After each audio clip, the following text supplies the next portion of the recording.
In 6 months of war, Israel has systematically broken down Hamas's battalions in the Gaza Strip, and there are only a quarter left. But in achieving this terrible success in its aim to defang the terrorist army, the Jewish state is no longer seen on the world stage as the attacked underdog David, but is increasingly reviled as a cruel Goliath.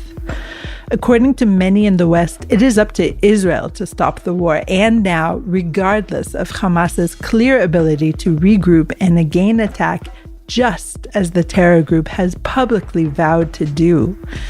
This week, I, Amanda Borschel-Dan, again speak with public intellectual and philosopher Dr. Micah Goodman. We revisit the raw conversation we held 6 months ago, days after Hamas's murderous attack, and see just how right Micah's predictions were. In our conversation this week, Micah explains to me the completely different framings of the war that are held by the West and held by Israel, and how they influence both sides' actions and words. And we hear how Israelis, forever changed by this war, are now standing at a crossroads. Can civil society regroup and reemerge from this war stronger, saner, and more united? Micah has spent the past 6 months writing his 7th best-selling book, Hayom Shmini, The Eighth Day, saying yes and saying that Israelis must embrace a new paradigm. So this week, 6 months to the war, we ask Dr. Micah Goodman, what matters now?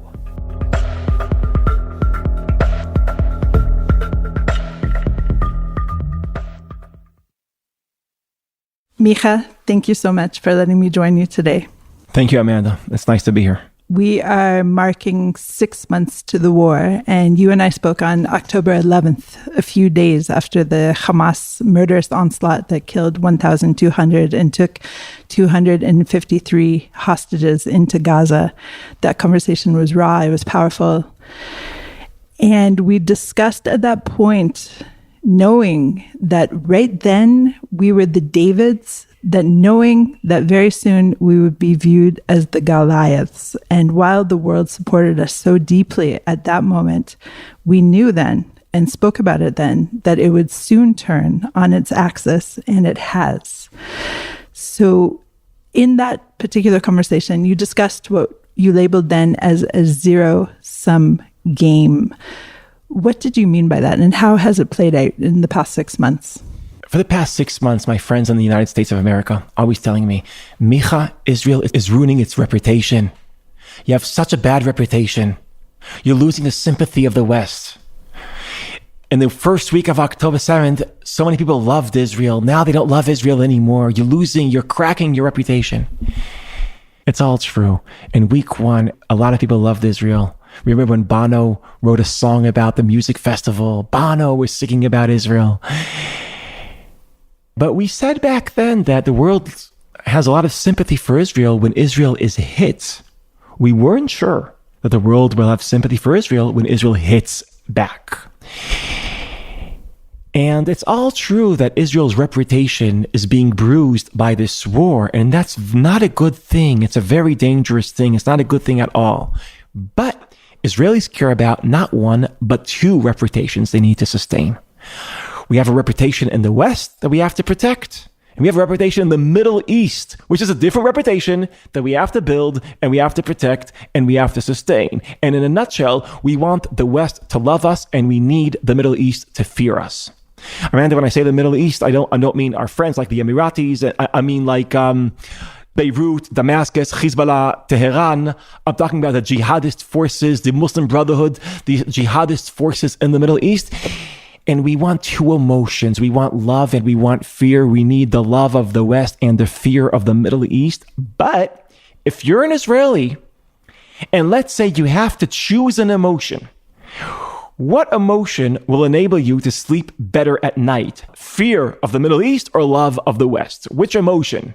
It is better to be feared than loved. That's what most Israelis feel.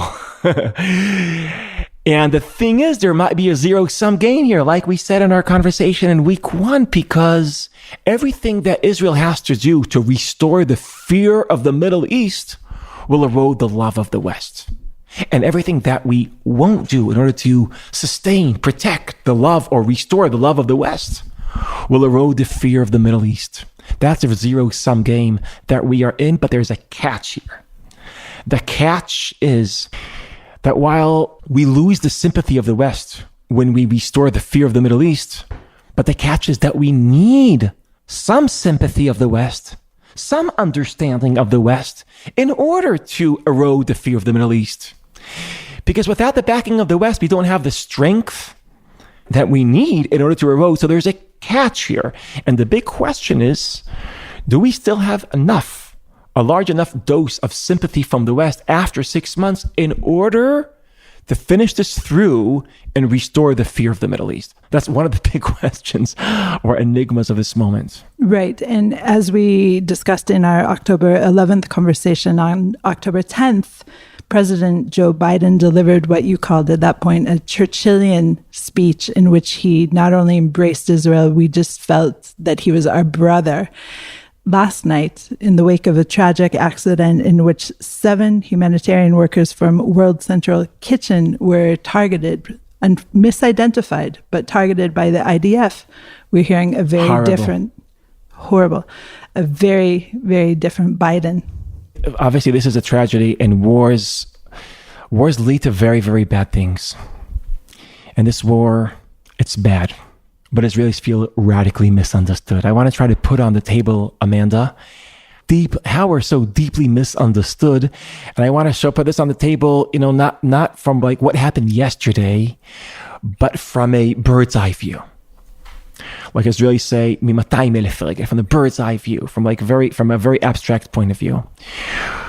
Western people, especially Americans, but Western people have the tendency to organize the world using binary categories, meaning there's right and wrong, there's good and bad. And if you assume every situation there's the right way and the wrong way, the good way and the bad way, so all you have to do is to figure out which way is bad and which way is good, and to have the courage to choose the good over the bad. That's how we think. And the world is looking at Israel, if there's only 2 options, the bad way and the good way. And what's happening now is bad, so the alternative, stopping the war, must be good. Binary thinking is also a childish way of thinking of things. Children divide the world into 2. In a symmetric way, there's good versus bad. But Israelis are not thinking about this and experiencing this as a binary. Maybe some people on the far right think this is all good. Or the far left think it's all bad. Yeah. But most Israelis, when I talk about most, I'm talking about like over 80%. I'm talking about tremendous numbers. They feel like we're not in a binary situation, we're in a tragic situation. Tragic situation means it's the radical acceptance of the fact that there's only bad options. It's hard to accept that. It's hard to internalize that. But when you really accept, and you can't escape to some kind of a fantasy, there must be the right thing to, no, there's only wrong things, there's only bad options. When you accept that, then you know 2 things. 1, that no matter what I will do is bad, and I'll choose it because it's much better than the alternative. The alternative is worse. Why are we in a tragic situation? Because the war is bad. But why is ending the war now much, much worse? It's the bad we have to choose over the bad that we cannot choose. Why can't we choose? Because, you see, this war, on the pure military level, the Israeli military has been handling this very, very professionally. By the way, before the war began, American professionals came to Israel. It said to conquer Gaza, it will mean Israel will lose 5,000 or to 10,000 soldiers. Israel has been very, very professional in going from the north of Gaza all the way to the south. Hamas has 24 battalions. Israel dismantled 18, 6 left, 2 in the center, Dir el-Balach and I think Nosirat, 4 in Rafah. Once they're gone, and by the way, also their leadership, meaning they have 3 leaders left after Randour and Issa are gone, so Def and the Sinwar brothers, Muhammad and Yehya, once their leadership is gone and their battalions are gone, we'll still have Hamasnikim, we won't have Hamas. As an organization, we'll cease to exist. And then we still have a lot of work to do based on information, to have surgical attacks based on information so Hamas can't regroup and remilitarize. And it will go through a process of West Bankization, where after Operation Defensive Shield in 2002, it took about 2 years in order to really end the Second Intifada. And that's the work we have to do. But by the way, after we take down the 6 battalions and their leaders, the intense part of this war will be behind us. And that's not the absolute victory. Absolute victory is a childish term. I'll tell you what it is. It's a good enough victory. It's a fragile victory. It's an imperfect victory. It's a messy victory. It's a good enough victory. But what's the alternative to the good enough victory? The alternative that Hamas gets to October 7th us and stay alive as an organization. That's the alternative. Let's think this through. First of all, it means that Gaza has no future. If Hamas gets as an organization to stay alive, maybe as a governing force in Gaza, and the organization is alive and it gets to start rebuilding itself, Gaza has no future. Because we can all see what's going to happen. Hamas will shoot missiles at Israel. Israel will retaliate. And everything that was rebuilt will be bombed and destroyed. And because people know this in advance, no one will want to rebuild Gaza. No foreign investment will invest anything in Gaza if Hamas is there, because what I said is not highly probable. It's with certainty that everything that will be rebuilt will be destroyed if Hamas is still alive. So stopping this war now and letting Hamas survive means robbing Gaza from its future. There is no rebuilding Gaza if Hamas is alive. But what really troubles Israelis is not only that Gaza has no future if Hamas is alive, after all said and done, as an organization, Israel has no future. And here's why I want to share with you a very probable scenario. What I share with you with Gaza, I think, is with certainty. There's no rebuilding of Gaza if Hamas is alive. And people that care about the future of Gaza have to understand that Israel has to get this job done. 6 battalions, 3 leaders. It's a messy, but the good enough victory is in sight. No absolute victory, but the good enough victory is in sight. But what will happen to Israel with no good enough victory? So imagine Israelis post the war that we lost. Hamas, October 7th, Hamas is alive. And 2 things happen immediately. The Middle East loses its fear from Israel. Israel doesn't have what it takes to go all the way through. And the Middle East starts bullying Israel. And Israelis lose trust in the process called Israel.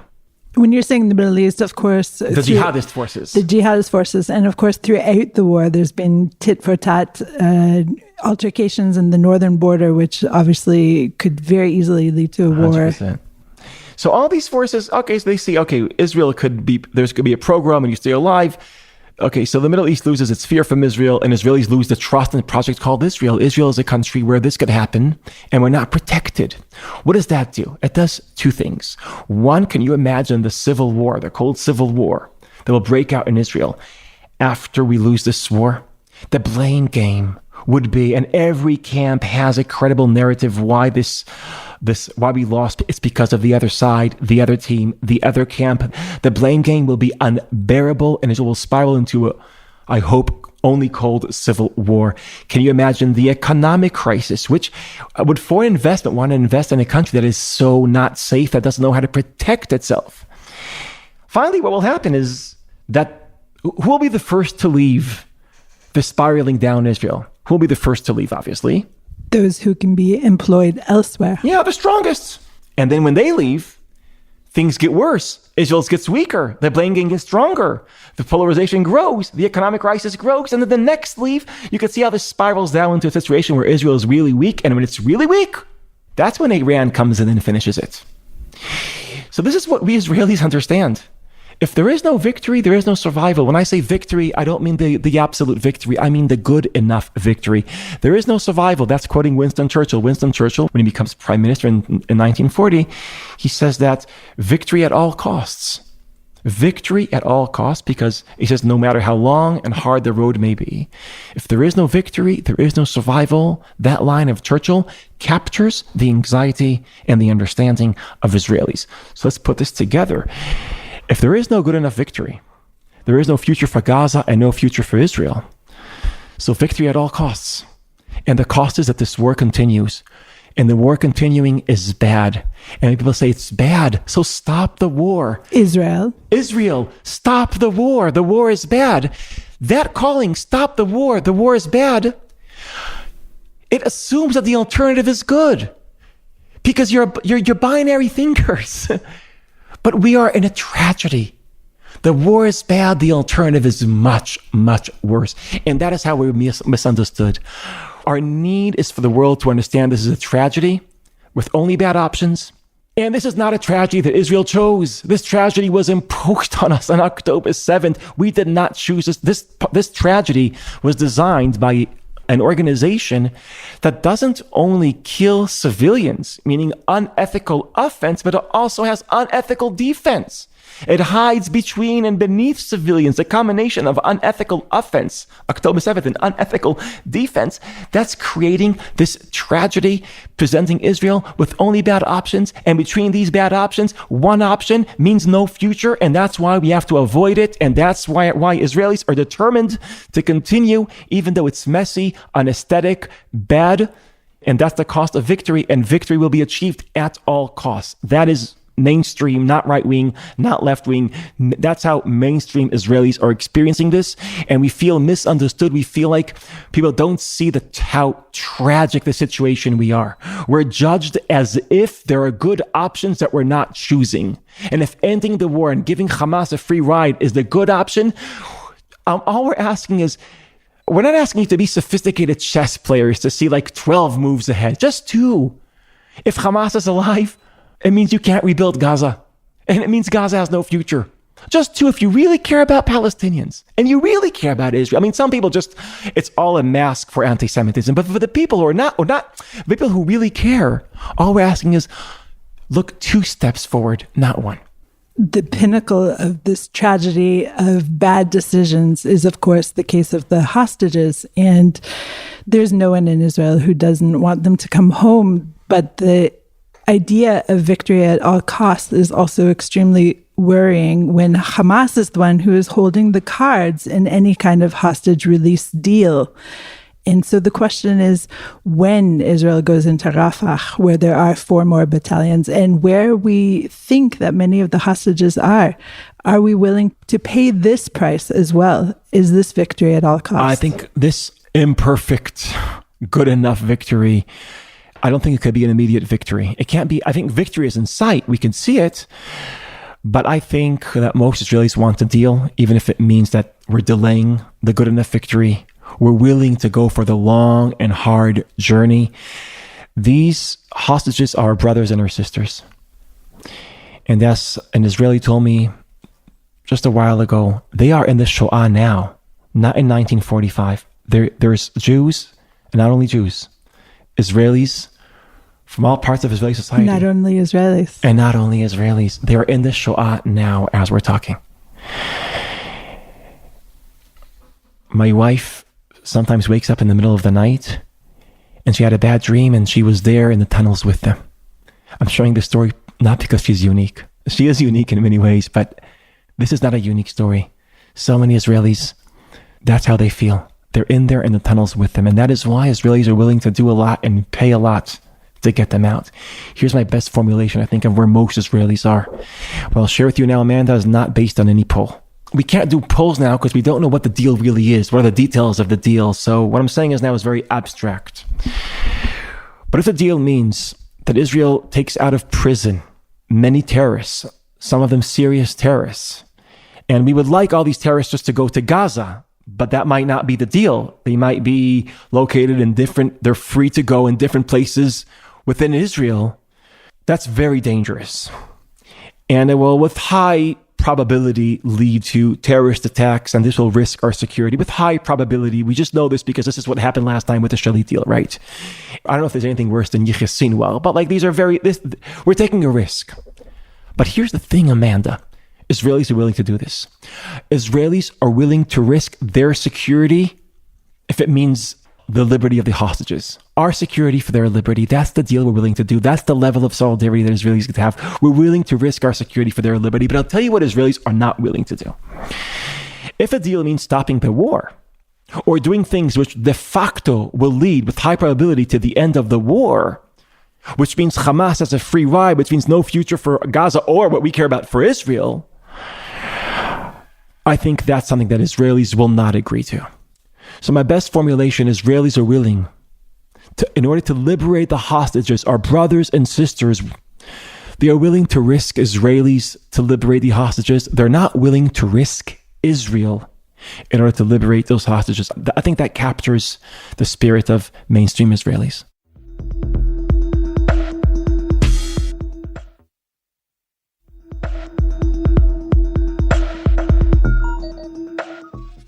There are different visions of what Israel is, and prior to the war, of course, we've discussed several of them, and we went through 9 months of full pregnancy of judicial overhaul protests. This week, the protests have come back in many ways, though with slightly different colors. In Jerusalem this week, there have been 4 days of massive protests outside the Knesset, ostensibly about the hostages, ostensibly about calling for new elections. But what we're seeing is, if you were just to take the pictures from the previous summer and put them side by side to the pictures that we're seeing today, tent city, all sorts of flags, water cannons, all sorts of the same trappings, history is repeating itself today. I'm not sure it is. It's all very early. I want to offer a different assessment. So the truth is, I wrote a book about this that came out. It's in Hebrew. It's not in English. It probably will come out in English later on. It's called Hayom HaShmini, the 8th day. First of all, before you start about anything, I just don't understand the title. So explain the title. The 8th day, October 7th, right? And now we're talking about the day after. It's also a pun in Hebrew because Hayom HaShmini has biblical meaning, and it was also in Shmini Atzeret. It's a triple, quadruple pun. It's the great idea of by the way, my editor, Shmuel Rosner. It's his idea. It's his name. It's a very powerful name, Hayom HaShmini. And in the second part of my book, there is a poll that tries to capture a deeper understanding of how Israel really is divided and is polarized. Now, you've mentioned the 9 months of our vicious argument about judicial reform or overhaul. And that argument turned into a fight, which turned into a cold civil war. It made us very weak. Our enemies detected our weakness, and some of them decided to hit us. Just to mention as well, in this 9 months, one of the factors of making us appear weak was the elite reservists, the pilots, saying that they would not continue to show up to serve. And so it was an objective weakness in many ways on the part of Israel's ability to deter. And so Israel looks very, very, yes, I think our enemies had a hard time to understand how resilient it is and how unified we'll be if they attack us, or at least the people in Gaza. But our internal fight weakened us, and our weakness invited our enemies inside. Any tourist coming to Israel during those 9 months, and many Israelis touring around Israel, would probably be a victim of the following optical illusion. We were all victims of an optical illusion that looks like this. Israel is divided into 2 camps, 2 political tribes that hate each other because their value system is so different that they are determined to clash. One tribe is the democratic Israel. The other tribe is the Jewish Israel. One tribe is the liberal Israel. The other tribe is the conservative Israel. One tribe is the Tel Aviv Israel. The other tribe is the Jerusalem Israel. One is secular, one is religious. And it's so easy for us to divide Israel into 2, by the way, because we're binary thinkers.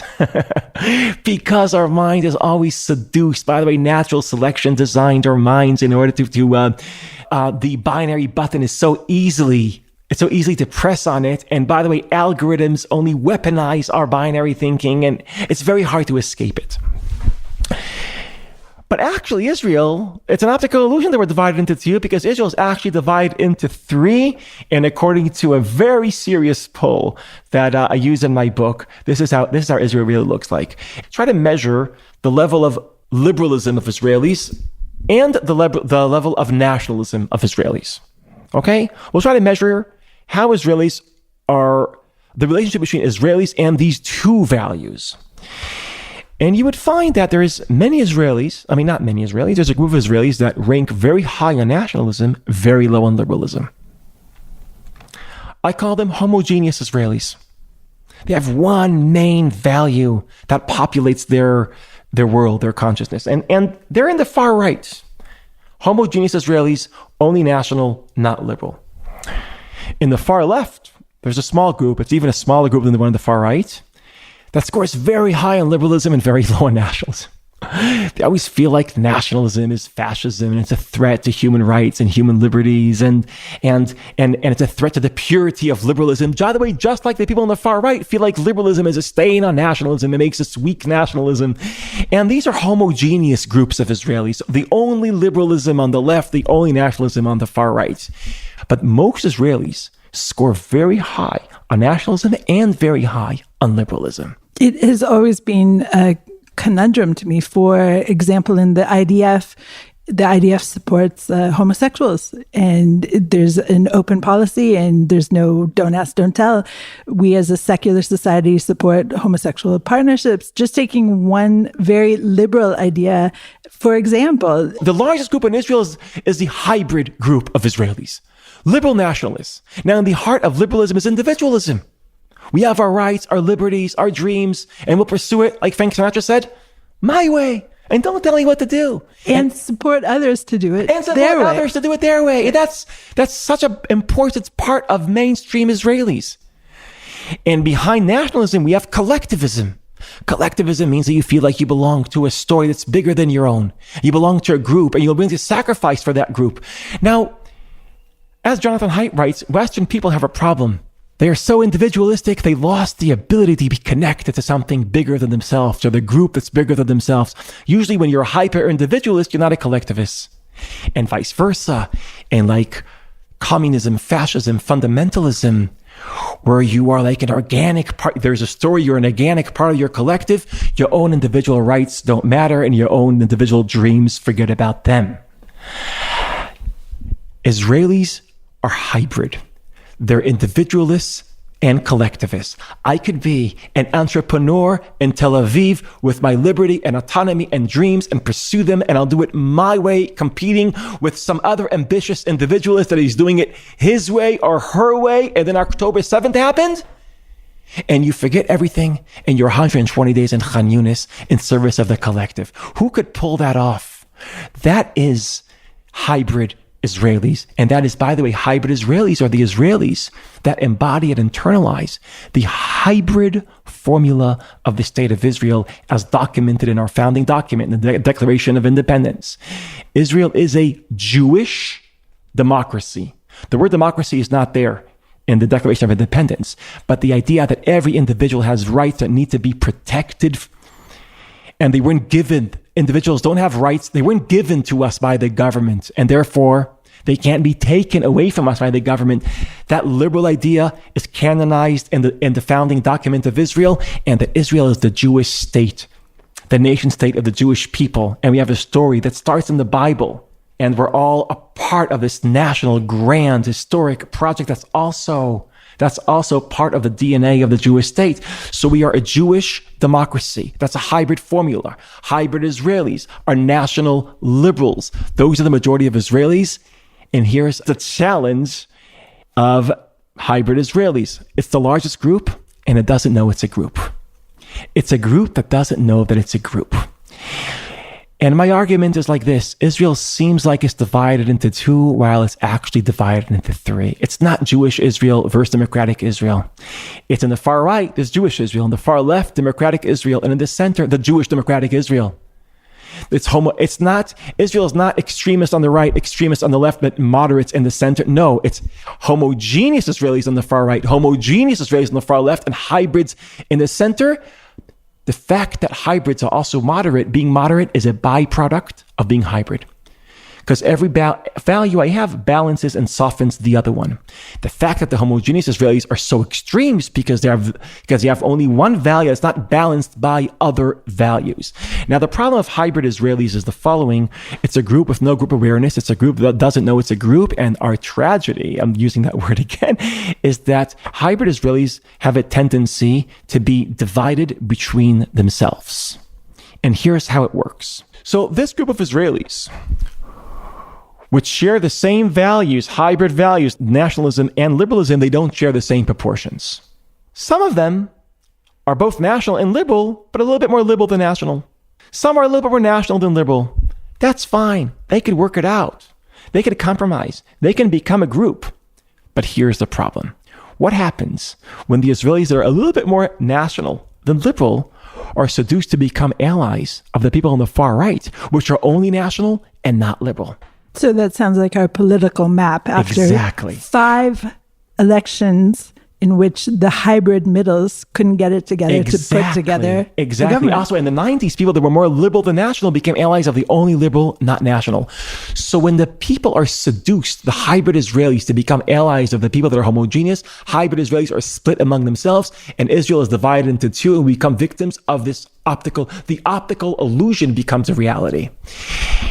Here's where this war has a lot of potential. Hybrid Israelis are finding themselves. First of all, they're finding the power of hybrid ideology. How the combination of collectivism alone means that our own individual talents and creativity and dreams are choked and suffocated, and they don't become part of the strength of Israel. So it weakens the collective. Collectivism weakens the collective. But also individualism weakens the collective. Of course, if people only care about themselves and not about the collective, this combination of collectivism and individualism is creating the strength that we see in our military now.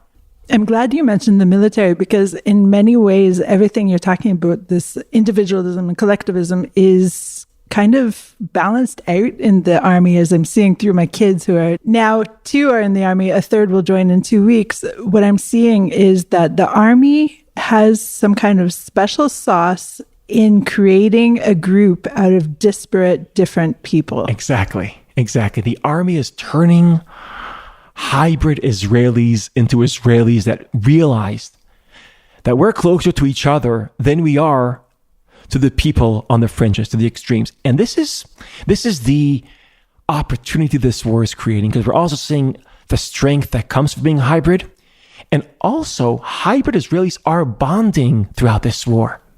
You see, when 350,000 Israelis are recruited to reserves, that's where hybrid Israelis that were told for 9 months that they belong to different groups, they meet, they bond, and guess what they realize? They're so close to each other.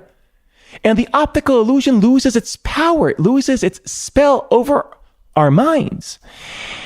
Right now, our politics represents the politics of 6th of October is Israel divided into 2. Will the politics of the 8th day, of post-October 7th, means that Israel is divided into 2 and the hybrid group of the middle is the group that leads Israel? That, Amanda, is one of the greatest opportunities of this moment in our history. So, of course, we're talking about those who are serving and the army as a way to create this unified collective of the hybrid Israelis. And just to mention, we're not talking about only Jews, of course. Serving with my son Druze and all sorts of different kinds of Israelis.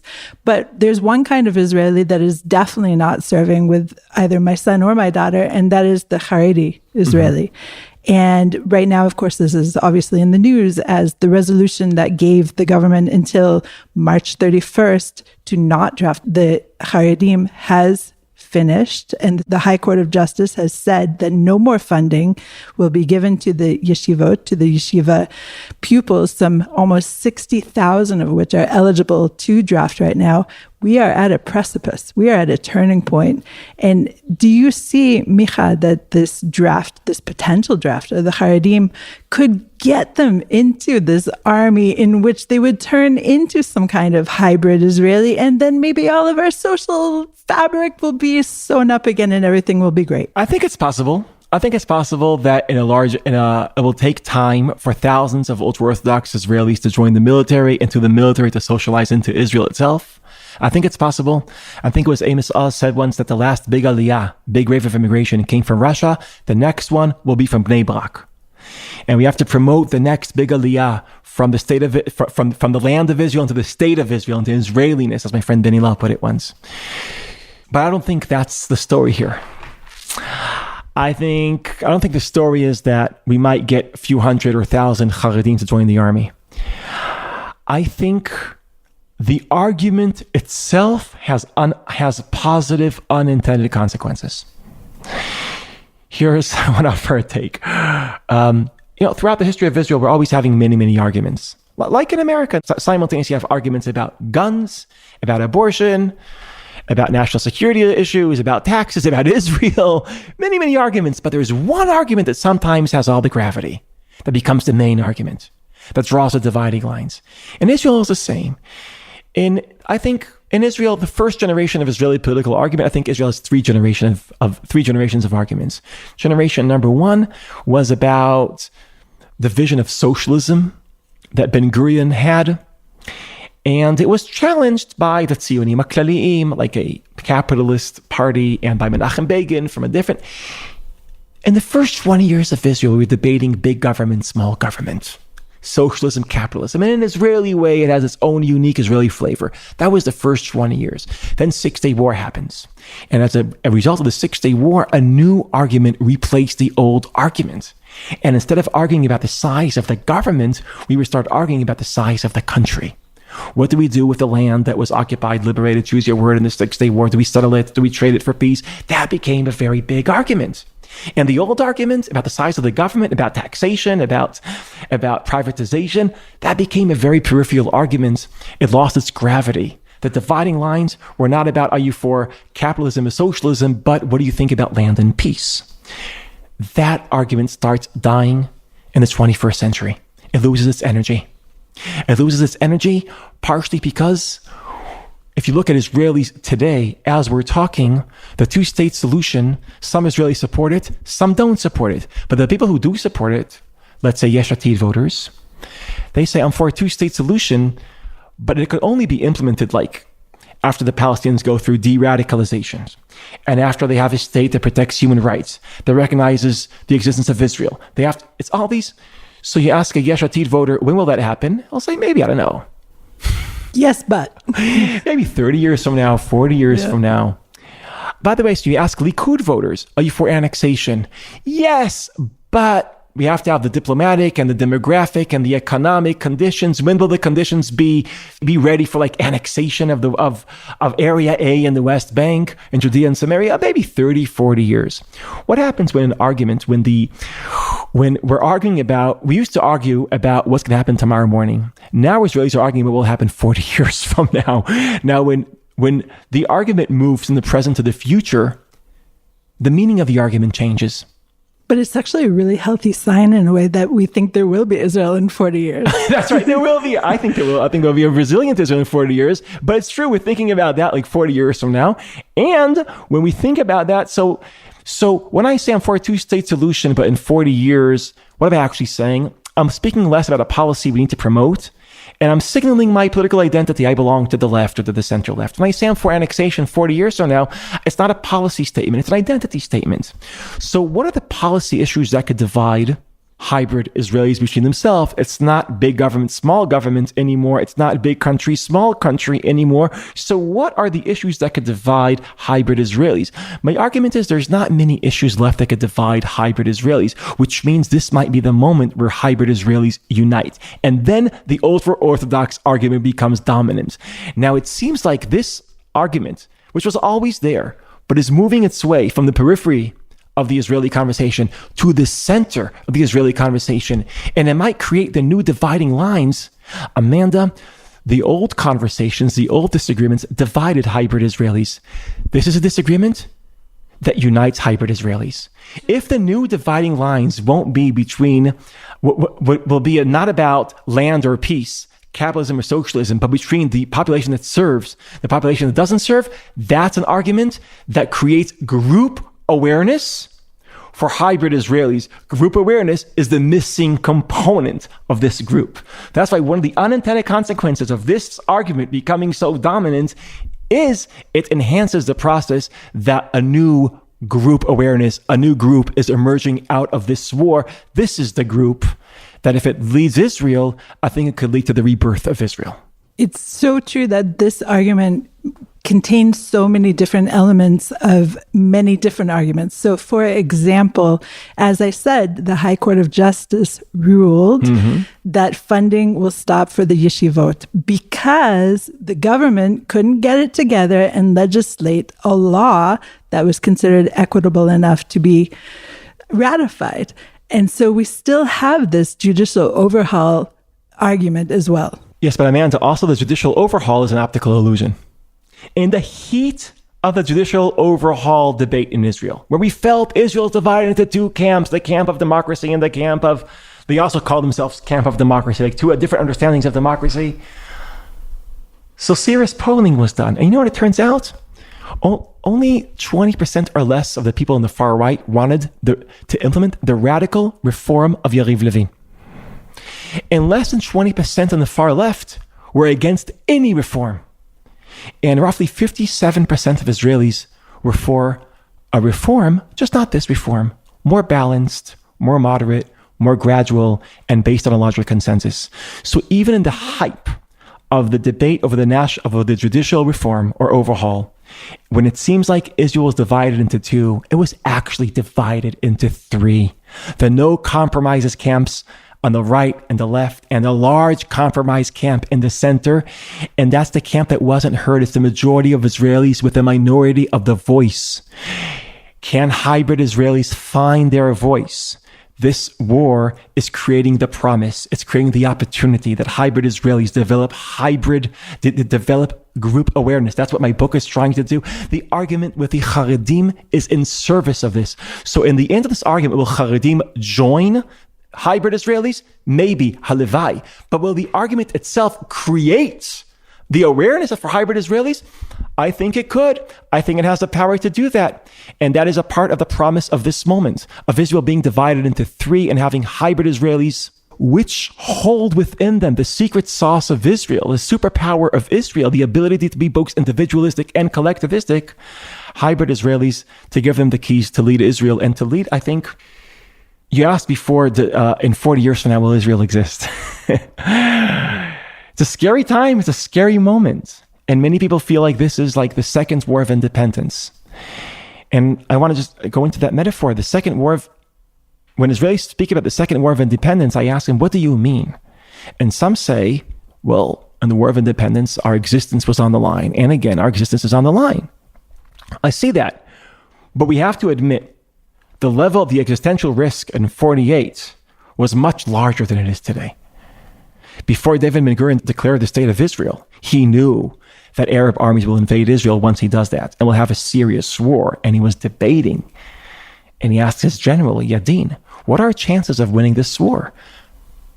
Yadin answers, what does he answer? 50-50. 50-50. And Ben-Gurion, 50-50, 50 we win, 50 we lose.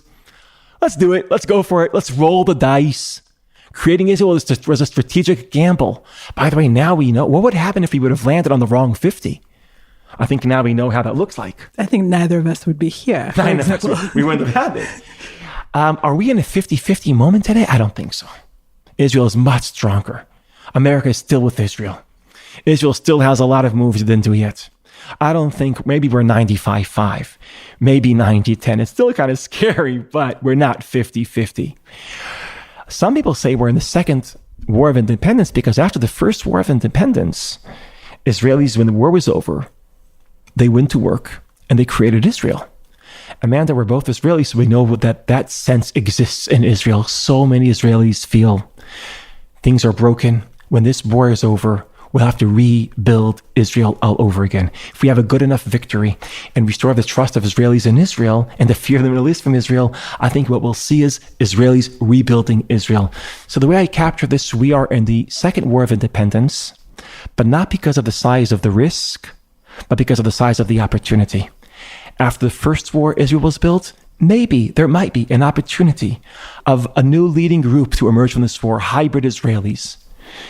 And maybe the opportunity of this moment is that Israel can be created all over again when this is over.